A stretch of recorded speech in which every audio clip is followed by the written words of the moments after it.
Hello, good day. This is Erickson Fermin and I'm here in Alfonso, Cavite sa bago naming project, Farm Residential Lot located along the Barangay Road,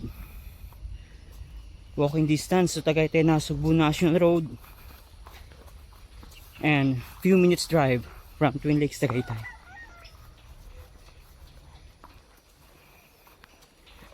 So nandito po ako ngayon para i-present sa inyo ang aming bagong project, Farm Residential Lot sa malamig na lugar ng Alfonso, Cavite.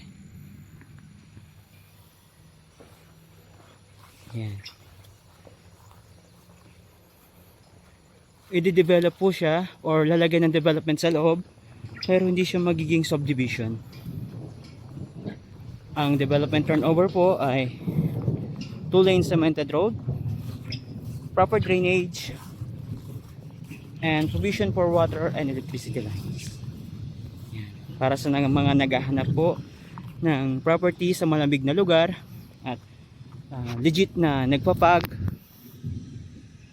dito po sa Alfonso, Cavite, baka makonsider nyo po itong bago naming project. Nearby establishments: Zen Zen Japanese Food Hall and Cafe at Queen's Strawberry Farm and Restaurant. Yan. Tabing kalsada lang po siya or tabing Barangay Road. Then, walking distance sa Tagaytay Nasugbu National Road. Yan. Few minutes drive from the famous tourist spot, Twin Lakes, Tagaytay. So, yan. Installment terms of payment po tayo dito. Ma-record down payment lang tayo, and then yung balance is 3 years without interest. So again, para sa mga naghahanap po ng property for investment sa malamig na lugar ng Alfonso, Cavite at legit na nagpapag.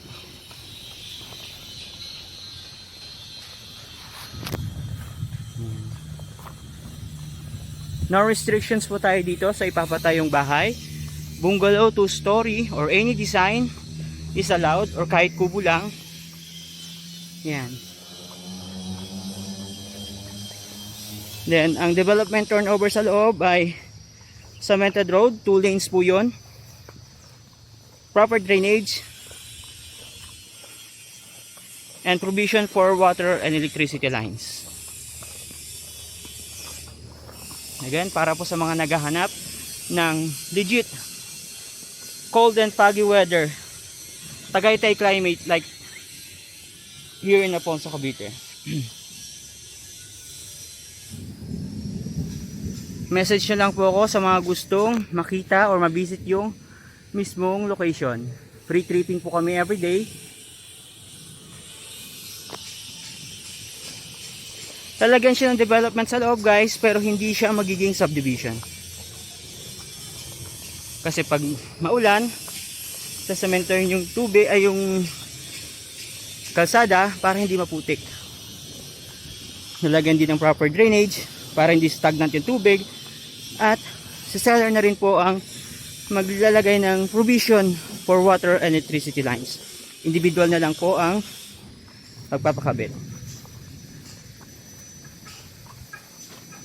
So ayan, message ko po ako sa mga interested na makita yung mismong project sa 0919 516 6683. Again, 0919 516 6683. Maraming salamat po sa panonood.